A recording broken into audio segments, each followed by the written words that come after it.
ನಮಸ್ಕಾರ ಸ್ನೇಹಿತರೆ. ನನ್ನ ಇವತ್ತಿನ ವಿಡಿಯೋ ಬಂದು ಕಾಶಿ ಟ್ರಿಪ್ದು ಪಾರ್ಟ್ 3 ಆಗಿರುತ್ತೆ.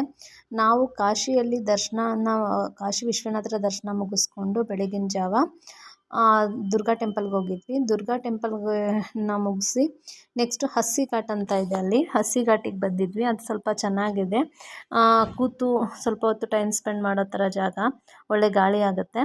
ತುಂಬ ಬಿಸಿಲಿತ್ತಲ್ವ, ಹಾಗಾಗಿ ದುರ್ಗಾ ಟೆಂಪಲ್ಗೆ ಹೋಗಿದ ನಂತರ ನಾವು ಇಲ್ಲಿ ಬಂದು ಸ್ವಲ್ಪ ಹೊತ್ತು ಕೂತು ನೆಕ್ಸ್ಟು ನಾವು ಬೋಟ್ ಮೂಲಕ ಹರಿಶ್ಚಂದ್ರ ಘಾಟ್ನ ನೋಡಿಕೊಂಡು ದಶಾಶ್ವಮೇಧ ಘಾಟ್ಗೆ ಹೋಗೋಣ ಅಂತ ಹೇಳಿ ಹೊರಟಿದ್ದು. ಇದು ಬೋಟ್ಗಳು ಹಸ್ಸಿ ಘಾಟಿಂದ ತುಂಬ ಹೋಗ್ತಾ ಇರುತ್ತೆ. ಸ್ಟಾರ್ಟಿಂಗ್ ಬಂದು ತುಂಬ ಜಾಸ್ತಿ ಹೇಳಿದ್ರು ಅವರು. ನೆಕ್ಸ್ಟ್ ನಾವು ಸ್ವಲ್ಪ ಬಾರ್ಗಿನ್ ಮಾಡಲಾಗಿ ಒಂದು 30 ರುಪೀಸ್ 40 ರುಪೀಸಿಗೆಲ್ಲ ಒಂದು ಪರ್ಸನಿಗೆ ಅಂತ ಬಂದರು.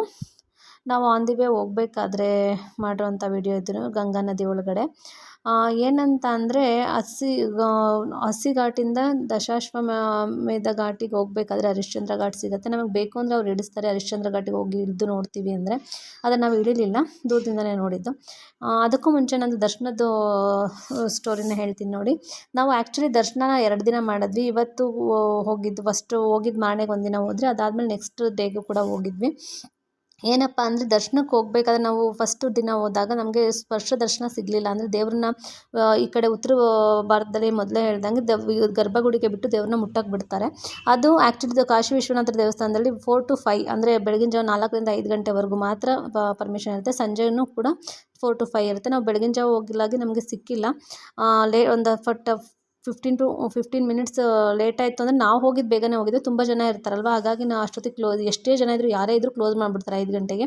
ಹಾಗಾಗಿ ನಮಗೆ ಸಿಗಲಿಲ್ಲ. ಆದರೆ ನೆಕ್ಸ್ಟ್ ಡೇಗೆ ನಾವು ಸ್ಪರ್ಶ ದರ್ಶನ ಮಾಡಲೇಬೇಕು ಅಂತ ಹೋದ್ವಿ. ಆವಾಗ ನಮಗೆ ಸ್ಪರ್ಶ ದರ್ಶನ ನಾವು ಸ್ವಲ್ಪ ಜನಕ್ಕೆ ಮಾಡಿದ್ವಿ. ಯಾಕೆ ಅಂದರೆ ಅಲ್ಲಿದ್ದವರು ಅಂಗಡಿಯವ್ರು, ನಾವು ಕ್ಯೂ ಅಲ್ಲಿ ನಿಂತಿದ್ವಿ ಕರೆಕ್ಟಾಗಿ. ಅಲ್ಲಿ ನಮಗೆ ಆಟೋದವ್ರು ಒಬ್ರು ಹೇಳಿದ್ರು, ಇಲ್ಲಿ ಲೋಕಲ್ಸ್ ಅಂದರೆ ಕಾಶಿಯವರೇ ಹೋಗ್ತಾರಲ್ಲ ಆ ಕ್ಯೂ ಒಂದಿದೆ, ಅಂದರೆ ಅವ್ರಿಗೆ ಗೊತ್ತಿರುತ್ತೆ ಈ ಕ್ಯೂ ಅಲ್ಲಿ ಬೇಗ ದರ್ಶನ ಆಗುತ್ತೆ ಅಂತ. ಆ ಕ್ಯೂಗೆ ಹೋಗ್ತಾರೆ, ಅದರಲ್ಲಿ ಹೋಗಿ ದರ್ಶನ ಚೆನ್ನಾಗಾಗುತ್ತೆ ಅಂತ ಹೇಳಿದರು. ನಾವು ಆ ದರ್ಶನಕ್ಕೆ ಅಂತ ಹೋಗಿ ನಿಂತ್ಕೊಂಡಾಗ ಅಂಗಡಿಯವ್ರು ನಿಮಗೆ ಸ್ಪರ್ಶ ದರ್ಶನ ಅಲ್ಲಿ ಆಗಲ್ಲ ಬನ್ನಿ ಅಂತ ಹೇಳಿ ನಾವು ಮಾಡಿಸ್ತೀವಿ, ಒಬ್ರಿಗೆ 200 ರೂಪಾಯಿ ಆಗುತ್ತೆ ಅಂತ ಕರ್ಕೊಂಡು ಹೋದ್ರು. ಆದರೆ ಆ್ಯಕ್ಚುಲಿ ಅದು ನಮಗೆ ದರ್ಶನ ಮಾಡಿಸ್ಲಿಲ್ಲ ಅವರು. ನಾವು ನಿಂತಿದ್ದ ಜಾಗಕ್ಕೇ ಬಿಡಿಸಿದ್ರು. ಆ್ಯಕ್ಚುಲಿ ಅಲ್ಲಿ ಪೊಲೀಸ್ ಎಲ್ಲ ಇದ್ದರು, ಅವರು ಸ್ಟ್ರಿಕ್ಟ್ ಮಾಡಿದ್ರು ಅಂತ ಹೇಳಿ ಬಿಡ್ಸೋಕ್ಕಾಗಲ್ಲ. ಅದರಲ್ಲಿ 4 ಜನ ಹೋದ್ವಿ, 4 ಇನ್ನು ಮಿಕ್ಕಿದವ್ರಿಗೆ ಸಿಗಲೇ ಇಲ್ಲ. ಆ್ಯಕ್ಚುಲಿ ಸ್ಪರ್ಶ ದರ್ಶನ ಆಗಿದ್ದು ಒಂದು 4 ಮೆಂಬರ್ಸಿಗೆ ಅಷ್ಟೇ. ಹಾಗಾಗಿ ಯಾರಾದರೂ ಹೋಗೋರಿದ್ದರೆ ನೀವು ಅಂಗಡಿಯವ್ರು ಕರೀತಾರೆ ನಮ್ಗೆ ದರ್ಶನ ಮಾಡಿಸ್ತಾರೆ ಅಂತ ಹೋಗೋಕ್ಕೆ ಹೋಗಬೇಡಿ, ಕ್ಯೂ ಅಲ್ಲೇ ನಿಂತ್ಕೊಳ್ಳಿ, ದರ್ಶನ ಆಗುತ್ತೆ. ಸ್ವಲ್ಪ ಬೇಗ ಹೋಗಿ 2:30 3 ಗಂಟೆಗೆ ಹೋದರೆ ನಿಮಗೆ ದರ್ಶನ ಆಗುತ್ತೆ. ಇದು ಬಂದು ಹರಿಶ್ಚಂದ್ರ ಘಾಟು. ನಾವು ಇಳಿಲಿಲ್ಲ ಅಂತ ಮುಂಚೆನೇ ಹೇಳಿದೆ ನೋಡಿ, ಇಲ್ಲಿ ಬಾಡಿಗಳನ್ನ ಸುಡ್ತಾ ಇರೋದು. ಸ್ವಲ್ಪ ಮಕ್ಕಳೆಲ್ಲ ಇದ್ರಲ್ವ, ಹಾಗಾಗಿ ನಾವು ಭಯ ಬೀಳ್ತಾರೆ ಅಂತ ಹೇಳಿ ಹೋಗಲಿಲ್ಲ. ನಾವು ದೂರದಿಂದ ಮತ್ತು ಕೇಳಿರ್ತೀವಿ ಕಥೆಗಳನ್ನೆಲ್ಲ, ಈ ಥರ ಹರಿಶ್ಚಂದ್ರ ಘಾಟಲ್ಲಿ ಈ ಥರ ಎಲ್ಲ ಬಾಡಿಗಳನ್ನ ಸುಡ್ತಾರೆ, ಈ ಥರ ಅಲ್ಲಿ ಮಾಡಿದ್ರೆ ಮುಕ್ತಿ ಸಿಗುತ್ತೆ ಅಂತ ಎಲ್ಲ. ಅದನ್ನು ನೋಡಿದಾಗ ಒಂದು ಫೀಲ್ ಇತ್ತಲ್ಲ, ಅದು ಡೈರೆಕ್ಟಾಗಿ ನೋಡಿದಾಗ ಹಬ್ಬ ಅನ್ನಿಸ್ತು. ಹಾಗಾಗಿ ಇದು ನೋಡಿ ಎಷ್ಟೊಂದು ಚಿತೆಗಳಿದೆ, ಎಲ್ಲ ಉರಿತಾ ಇದ್ವು. ನೆಕ್ಸ್ಟ್ ಅದರಿಂದ ಪಕ್ಕಕ್ಕೆ ಬಂದು ದೇವಸ್ಥಾನದ ಪಕ್ಕದಲ್ಲಿರುವಂಥ ಒಂದು ಘಾಟ್ ಇತ್ತು. ನೆಕ್ಸ್ಟ್ ಅಲ್ಲಿಂದ ಮುಗಿಸಿ ನಾವು ದಶಾಶ್ವಮೇಧ ಘಾಟ್ ಬಂದು ಅಲ್ಲಿ ಗಂಗೆ ಪೂಜೆನ ಮಾಡಿ ನೆಕ್ಸ್ಟು ಹೊರಟ್ವಿ. ಅಲ್ಲಿಂದ ಹೊರಟು ನಾವು ಅಯೋಧ್ಯೆಗೆ ಟಿಕೆಟ್ನ ಬುಕ್ ಮಾಡ್ಕೊಂಡಿದ್ವಿ ಮುಂಚೆನೇ ಟ್ರೈನಲ್ಲಿ. ಹಾಗಾಗಿ ರೈಲ್ವೆ ಸ್ಟೇಷನ್ನ ತಲುಪಿದ್ವಿ. ನಾವು ಮುಂಚೆನೇ ಹೋಗಿ ತಲುಪಿದ್ರಿಂದ ಒಂದು ನಾಯಿ ಕೂಡ ಬಂದು ತುಂಬ ಫ್ರೆಂಡ್ಲಿಯಾಗಿ ಇದು ಮಾಡ್ತಾಯಿತ್ತು. ಅದಕ್ಕೆ ಬಿಸ್ಕೆಟ್ ಎಲ್ಲ ಕೊಡ್ತಾಯಿದ್ರು ನೋಡಿ, ಇದು ಶೇಕ್ ಹ್ಯಾಂಡ್ ಎಲ್ಲ ಕೊಡ್ತಿತ್ತು. ಏನಂತಂದರೆ ಮುಂಚೆನೇ ಟಿಕೆಟ್ನು ಕೂಡ ನಾವು 2 ಮಂತ್ಸ್ ಮುಂಚೆನೇ ಇದಕ್ಕೆ ಅಯೋಧ್ಯೆಗೆ ಬುಕ್ ಮಾಡಿದ್ದು. ಹಾಗಾಗಿ ಮುಂಚೆ ಪ್ಲ್ಯಾನ್ ಆಗಿತ್ತಲ್ಲ. ನೆಕ್ಸ್ಟ್ ನಮಗೆ ಅಯೋಧ್ಯೆಗೆ ತಲುಪಿದ್ವಿ. ಆದರೆ ಅಯೋಧ್ಯೆಯಲ್ಲಿ ಏನಪ್ಪ ಅಂತಂದರೆ ಯಾವುದೇ ಫೆಸಿಲಿಟೀಸ್ ಇನ್ನೂ ಆಗಿಲ್ಲ. ರೈಲ್ವೆ ಸ್ಟೇಷನಲ್ಲಿ ಕೂಡ ಒಂದು ಟಾಯ್ಲೆಟ್ ಫೆಸಿಲಿಟಿ ಕೂಡ ಇನ್ನೂ ಆಗಿರಲಿಲ್ಲ ನಾವು ಹೋದಾಗ. ಹತ್ತತ್ರ 1 ಇಯರ್ ಆಗ್ತಿದೆ. ಅಲ್ಲಿಂದ ನಾವು ರೈಲ್ವೆ ಸ್ಟೇಷನಿಂದ ಹೊರಟು ನಾವು ಇಲ್ಲಿ ತ್ರಿವೇಣಿ ಸಂಗಮ ಇರುತ್ತಂತೆ. ನಾವು ತ್ರಿವೇಣಿ ಸಂಗಮಕ್ಕೆ ಹೋಗಲಿಲ್ಲ, ಆದರೆ ಇಲ್ಲಿ ಸರಯೂ ನದಿ ಹತ್ರ ಹೋದ್ವಿ. ಆ ಸರಯೂ ನದಿ ನೀರನ್ನ ನೋಡಿ ನಾನು ಶಾಕ್ ಆಗಿಬಿಟ್ವಿ. ಯಾಕೆಂದರೆ ಕೆಂಪಿಗೆ ಇದೆ, ಅಲ್ಲಿರೋ ನೀರಂಗ ಅಥವಾ ಇಲ್ಲೇನೋ ಮಳೆ ಬಂದು ಹಿಂಗಾಗಿದೆಯಾ ಅಂತ ಗೊತ್ತಾಗಲಿಲ್ಲ. ಆದರೆ ಅಲ್ಲಿ ಮಳೆ ಏನೂ ಇರಲಿಲ್ಲ, ಆದರೆ ಏನಕ್ಕೆ ಆ ನೀರು ಆ ಥರ ಇತ್ತು ಅಂತ ಗೊತ್ತಿಲ್ಲ. ಆ ಸರಯೂ ನದಿ ಹತ್ರ ಹೋಗಿ ನಂತರ ನಾವು ಅಯೋಧ್ಯೆ ದರ್ಶನಕ್ಕೆ ಅಂತ ಹೊರಟ್ವಿ. ಏನು ನೋಡಿದ್ದು ಅಯೋಧ್ಯೆ ಒಂದು ರೋಡ್ ಮಾತ್ರ ಇಷ್ಟು ಚೆನ್ನಾಗಿ ಮಾಡಿದ್ದಾರೆ, ನೋಡೋಕ್ಕೆ ಚೆನ್ನಾಗಿದೆ. ಆದರೆ ತುಂಬ ಇಂಪ್ರೂವ್ಮೆಂಟ್ ಆಗಬೇಕು ಅಯೋಧ್ಯೆಯಲ್ಲೂ ಕೂಡ. ಮೋರಿಗಳಿಗೆ ಇನ್ನೂ ಕರೆಕ್ಟಾಗಿ ಮಾಡಿಲ್ಲ, ಮೋರಿಗಳಾಗಬೇಕು, ತುಂಬ ಇಂಪ್ರೂವ್ಮೆಂಟ್ ಆಗಬೇಕು. ಇಂಪ್ರೂವ್ಮೆಂಟ್ ಅಂದರೆ ಬೇಸಿಕ್ ಫೆಸಿಲಿಟೀಸ್ಗಳು ಬೇಕು ಅಂತ ಅನ್ನಿಸ್ತು. ಇದೊಂದು ರೋಡ್ ಮಾತ್ರ ನೋಡಿ ಎಷ್ಟು ಚೆನ್ನಾಗಿದೆ. ಅದು ಬಿಟ್ಟರೆ ಇನ್ನೆಲ್ಲೂ ಕೂಡ ಎಲ್ಲ ಮೋರಿ ನೀರೆಲ್ಲ ಮೇಲ್ಮೇಲೆ ಹೋಗ್ತಾ ಇತ್ತು. ಸ್ವಲ್ಪ ಕೆಲಸಗಳಾಗಬೇಕು, ಹೋಗೋದ್ರೆ ಸ್ವಲ್ಪ ಲೇಟಾಗೇ ಹೋಗಿ ಅಂತ ಹೇಳ್ತೀನಿ. ದೇವಸ್ಥಾನದ ಕೆಲಸನೂ ಕೂಡ ಇನ್ನೂ ನಡೀತಾ ಇದೆ. ನಾವು ದೇವಸ್ಥಾನ ಕ್ಯೂಗೆ ರಾಮರ ದರ್ಶನಕ್ಕೆ ಅಂತ ಹೋಗ್ಬೇಕಾದ್ರೆ ಕ್ಯೂ ಅಲ್ಲಿ ಮಾಡ್ಕೊಂಡಿರೋಂಥ ವಿಡಿಯೋ ಇದು. ಇಲ್ಲಿ ದರ್ಶನಕ್ಕೆ ಹೋಗಬೇಕಾದ್ರೆ ನೀವು ಯಾವುದೇ ರಿಮೋಟ್ ಕಂಟ್ರೋಲ್ಸ್ನಾಗ ಏನೂ ತೊಗೊಂಡು ಹೋಗಬೇಡಿ. ಯಾಕೆ ಅಂದರೆ ನಮ್ಮ ಮನೆಯವರು ಕಾರ್ ಕೀನ ಮರ್ತ್ಕೊಂಡು ನಾವು ಬೆಂಗಳೂರಿಂದ ಬರ್ಬೇಕಾದ್ರೆ ಜೋಬಲ್ಲಿ ಹಾಕೊಂಬಂದ್ಬಿಟ್ಟಿದ್ರು. ಅರ್ಧ ಕ್ಯೂ ಹೋಗ್ಬಿಟ್ಟಿದ್ವಿ, ವಾಪಸ್ ರಿಟರ್ನ್ ಕಳಿಸಿದ್ದಾರೆ. ಅಲ್ಲಿ ಲಗೇಜ್ ರೂಮ್ಗಳಿರುತ್ತೆ, ಲಗೇಜ್ ರೂಮಲ್ಲಿ ನೀವು ಲಗೇಜ್ ಮತ್ತು ಏನಾದರೂ ಈ ಥರದ್ದೇನೋ ಐಟಮ್ಸ್ ಇದ್ದರೆ ಮೊಬೈಲ್ ಕೂಡ ಕ್ಯಾರಿ ಮಾಡೋ ಹಾಗಿಲ್ಲ, ಮೊಬೈಲ್ ಕೂಡ ಅಲ್ಲೇ ಬಿಟ್ಟು ಹೋಗಬೇಕು ಲಗೇಜ್ ರೂಮಲ್ಲೇ. ಹಾಗಾಗಿ ಅವ್ರು ಬಂದುಬಿಟ್ಟಿದ್ದೀವಿ, ನಾವು ಕಾರ್ ಕೀ ಅಂದರೂ ಕೂಡ ಅವ್ರು ಬಿಡ್ತಾ ಇಲ್ಲ. ಮತ್ತೆ ನಾವು ವೆಯ್ಟ್ ಮಾಡಿದ್ವಿ, ಅವ್ರು ಹೋಗಿ ಮತ್ತೆ ಕೀನ ಲಗೇಜ್ ರೂಮಲ್ಲಿ ಇಟ್ಟು ಬರೋವರೆಗೂ ವೆಯ್ಟ್ ಮಾಡಿ ಹೊರಟಿದ್ದು. ಇಲ್ಲಿ ಅಯೋಧ್ಯೆಯಲ್ಲಿ ನಾವು ಹೋಗಿದ್ದು ಸಹ ಅಷ್ಟು ರಶ್ ಇರಲಿಲ್ಲ, ತುಂಬ ಚೆನ್ನಾಗಿ ದರ್ಶನ ಆಯಿತು ನೋಡಿ. ಇದು ಔಟ್ಸೈಡ್ ತೊಗೊಂಡಿರೋಂಥ ಫೋಟೋಸ್ ಇದು. ತುಂಬ ಬ್ಲೆಸ್ಸಿಂಗ್ ಆಗಿತ್ತು ಮಾತ್ರ.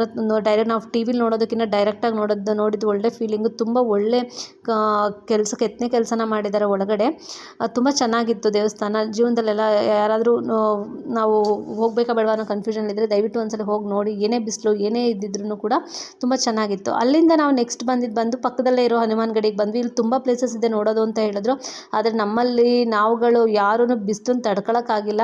ಹಾಗಾಗಿ ಹನುಮಾನ್ ಗಡಿನ ದರ್ಶನನ ಮುಗಿಸಿ ಅಲ್ಲಿಂದ ನೆಕ್ಸ್ಟ್ ನಾವು ರೈಲ್ವೆ ಸ್ಟೇಷನ್ಗೆ ಹೋಗಿ ಕೂತ್ಕೊಂಡ್ಬಿಟ್ವಿ. ಅಲ್ಲಿ ಸ್ವಲ್ಪ ಎ ಸಿ ಇತ್ತು. ಬಿಸಿಲು ಯಾವ ರೇಂಜಿಗಿತ್ತು ನಮಗೆ ಬೆಂಗಳೂರಿಗೆ ಹೋದವ್ರಿಗೆ ಅಲ್ಲಿನ ಬಿಸಿಲನ್ನು ತಡ್ಕೊಳಕ್ಕಾಗಿಲ್ಲ. ಹಾಗಾಗಿ ನೋಡಿ, ಇದು ಹನುಮಾನ್ ಗಡಿದು ಇದೊಂದು ಗರ್ಭಗುಡಿಲಿ ಮಾತ್ರ ವೀಡಿಯೋ ಮಾಡ್ಕೊಂಡೆ ನಾನು. ಯಾಕೆಂದರೆ ಅಲ್ಲಿ ಸ್ವಲ್ಪ ಅಲ್ಲೇನೋ ಮೊಬೈಲ್ ತರಬೇಡಿ ಅಂತ ಯಾರೂ ಹೇಳ್ತಿರಲಿಲ್ಲ. ಹಾಗಾಗಿ ಇಲ್ಲೆಲ್ಲರೂ ಏನಪ್ಪ ಅಂದರೆ ನಾವೆಲ್ಲ ಹಣ್ಣುಕಾಯಿ ತೊಗೊಂಡೋಗಿ ಪೂಜೆ ಮಾಡಿಸಿ ಸ್ವೀಟ್ ತೊಗೊಂಡೋಗಿ ಪೂಜೆ ಮಾಡಿಸ್ತಾರೆ. ಸ್ವೀಟ್ನ ತೊಗೊಂಡೋಗಿ ಅಲ್ಲಿ ಕೊಟ್ಟರೆ ಅವರು ಸ್ವೀಟ್ನ ಒಂಚೂರು ಮುರಿದು ಹಾಕ್ಬಿಟ್ಟು ನೆಕ್ಸ್ಟ್ ಅವ್ರ ಬಾಕ್ಸ್ ಅವ್ರಿಗೆ ಕೊಡ್ತಾರೆ. ಅದು ನೆಕ್ಸ್ಟ್ ನಾವು ಆ ಕಡೆಯಿಂದ ದರ್ಶನನ ಮುಗಿಸಿ ಹತ್ತತ್ರ ಒಂದು 3 ರಿಂದ 4 ಅವರ್ ವೇಟಿಂಗ್ ರೂಮಲ್ಲೇ ವೆಯ್ಟ್ ಮಾಡಿ ನೆಕ್ಸ್ಟ್ ನಾವು ವಂದೇ ಭಾರತ್ ಟ್ರೈನನ್ನು ವೆಯ್ಟ್ ಮಾಡಿ ಹತ್ತಿದ್ವಿ. ಇದು ಕೂಡ ಮುಂಚೆನೇ ಟಿಕೆಟ್ ಬುಕ್ ಆಗಿತ್ತು ನೋಡಿ. ಇದೇ Vande Bharat train, super fast ಇದೆ ಟ್ರೈನು. ಆಲ್ಮೋಸ್ಟ್ ನಮಗೆ ಆ ಕಡೆಯಿಂದ ಬರಬೇಕಾದ್ರೆ 1 ಅವರ್ ಜಾಸ್ತಿ ಆಯಿತು, ಈ ಕಡೆಯಿಂದ ಹೋಗಬೇಕಾದ್ರೆ ನಮಗೆ 1 ಅವರ್ ಕಡಿಮೆ ಆಯಿತು. ತುಂಬ ಫಾಸ್ಟ್ ಅಂತ ಇದು ಟ್ರೈನು. ನಾನು ಇದೇ ಫಸ್ಟ್ ಟೈಮ್ ಇದು ವಂದೇ ಭಾರತ್ ಟ್ರೈನು ಎಕ್ಸ್ಪೀರಿಯೆನ್ಸ್ ಮಾಡ್ತಿರೋದು. ಯಾರಾದರೂ ನೀವು ಅಯೋಧ್ಯೆ ಎಲ್ಲಾದರೂ ಟ್ರಿಪ್ಪಿಗೆ ಬಂದರೆ ದಯವಿಟ್ಟು ಮಿಕ್ಕಿರೋ ಪ್ಲೇಸ್ಗಳನ್ನ ಸೀತಾಗಡಿ ಇದೆಯಂತೆ, ತ್ರಿವೇಣಿ ಸಂಗಮ ಇದೆಯಂತೆ, ಅದನ್ನೆಲ್ಲ ನೋಡಿ. ತುಂಬ ಚೆನ್ನಾಗಿದೆ ಅಂತ ಹೇಳ್ತಾರೆ. ನಾವು ನೆಕ್ಸ್ಟ್ ಟೈಮ್ ಏನಾದರೂ ಪ್ಲ್ಯಾನ್ ಮಾಡಿದ್ರೆ ಎಷ್ಟೇ ಕಷ್ಟ ಆದರೂ ಅವೆಲ್ಲ ನೋಡ್ಕೊಂಡೇ ಬರ್ತೀವಿ. ಇದು ನೋಡಿ ಈ ಥರ ಇರುತ್ತೆ ವಂದೇ ಭಾರತ್ ಟ್ರೈನ್ ಒಳಗಡೆ. ತುಂಬ ಚೆನ್ನಾಗಿತ್ತು ಟ್ರೈನ್, ತುಂಬ ಕ್ಲೀನಾಗಿ ಮೇಂಟೈನ್ ಮಾಡಿದ್ದಾರೆ. ಒಂದು ಫ್ಲೈಟಲ್ಲಿ ಕೂತಿದ್ದೀವಿ ಅನ್ನೋ ಥರನೇ ಫೀಲಿಂಗ್ ಇತ್ತು. ತುಂಬ ಚೆನ್ನಾಗಿ ಅನ್ನಿಸ್ತಾ ಇತ್ತು. ಇಲ್ಲಿ ಚಾಟ್ಸು ಕೂಡ ಇರುತ್ತೆ, ತುಂಬ ಕಡಿಮೆ ರೇಟಿಗೆ ಕೊಡ್ತಾರೆ. ಸಮೋಸ ಅದೆಲ್ಲ ಕೊಡ್ತಾರೆ, ಚುರುಮುರಿ ಸಮೋಸ ಆ ಥರ ಕೊಡ್ತಾರೆ. ವಾಟರ್ ಬಾಟಲ್ಸ್ ಎಲ್ಲ ಇಷ್ಟ ಇದ್ದವ್ರು ತೊಗೊಂಡು ತಿನ್ಬೋದು. ಇಲ್ಲಿಂದ ನಾವು ನೆಕ್ಸ್ಟು ನೈಟು ಹೋಗಿ ತಲುಪಿದ್ವಿ. ನಾವು ಆಲ್ಮೋಸ್ಟ್ ಒಂದು 4:30 5 ಗಂಟೆಗೆ ಹತ್ತಿದ್ದಕ್ಕೆ 8 ಗಂಟೆಗೆಲ್ಲ ರೀಚ್ ಆಗಿಬಿಟ್ವಿ ನಾವು ಜಂಗಮವಾಡಿ ಮಠನ, ಕಾಶಿ ಮಠನ. ಯಾಕೆಂದ್ರೆ ರಿಟರ್ನ್ ಕಾಶಿಗೆ ಬಂದಿದ್ದು ನಾವು. ಅಲ್ಲಿ ಊಟ ಮಾಡಿ ನೆಕ್ಸ್ಟ್ ಡೇ ನಮ್ಮದು ಸಾರಾನಾಥ್ ವಿಸಿಟ್ ಆಗಿತ್ತು. ಸಾರಾನಾಥಿಗೂ ಕೂಡ ಎಲ್ಲರೂ ಏನು ಹೋಗಲಿಲ್ಲ, ಸ್ವಲ್ಪ ಜನ ಬರಲಿಲ್ಲ, ತುಂಬ ಬಿಸಿಲಿದೆ ಅಂತ ಹೇಳಿ. ಹಾಗಾಗಿ ಯಾರಾದರೂ ಟ್ರಿಪ್ ಪ್ಲ್ಯಾನ್ ಮಾಡೋರಿದ್ದರೆ ಜುಲೈ ತಿಂಗಳಲ್ಲಿ ಹೋಗಬೇಡಿ, ತುಂಬ ಬಿಸಿಲಿರುತ್ತೆ, ತಡ್ಕೊಳಕ್ಕಾಗಲ್ಲ. ನಮಗೆ ಇಲ್ಲಿ ಕರ್ನಾಟಕದವ್ರಿಗೆ ಹೋಗಿ ತಡ್ಕೊಳಕ್ಕಾಗಲ್ಲ. ಹಾಗಾಗಿ ಸ್ವಲ್ಪ ಮಳೆ ಇರೋ ಟೈಮಲ್ಲಿ ಹೋದರೆ ಸ್ವಲ್ಪ ಪರವಾಗಿಲ್ಲ ಅನಿಸುತ್ತೆ. ಇದು ಸಾರಾನಾಥ್ ಬುದ್ಧ ಅವರು ಪ್ರವಚನ ಕೊಟ್ಟಿದ್ದಂಥ ಸ್ಥಳ ಅಂತ ಇದು. ಹಾಗಾಗಿ ತುಂಬ ಒಂದು ಪಾರ್ಕ್ ಥರ ಮಾಡಿ ತುಂಬ ಚೆನ್ನಾಗಿ ಮೇಂಟೈನ್ ಮಾಡಿದ್ದಾರೆ. ಅದನ್ನು ಕೂಡ ಚೆನ್ನಾಗಿದೆ ಪ್ಲೇಸು. ಯಾರೇ ಕಾಶಿಗೆ ಹೋದರೂ ಕೂಡ ಸಾರಾನಾಥ್ನ ಒಂದ್ಸರಿ ವಿಸಿಟ್ ಮಾಡ್ತಾರಂತೆ.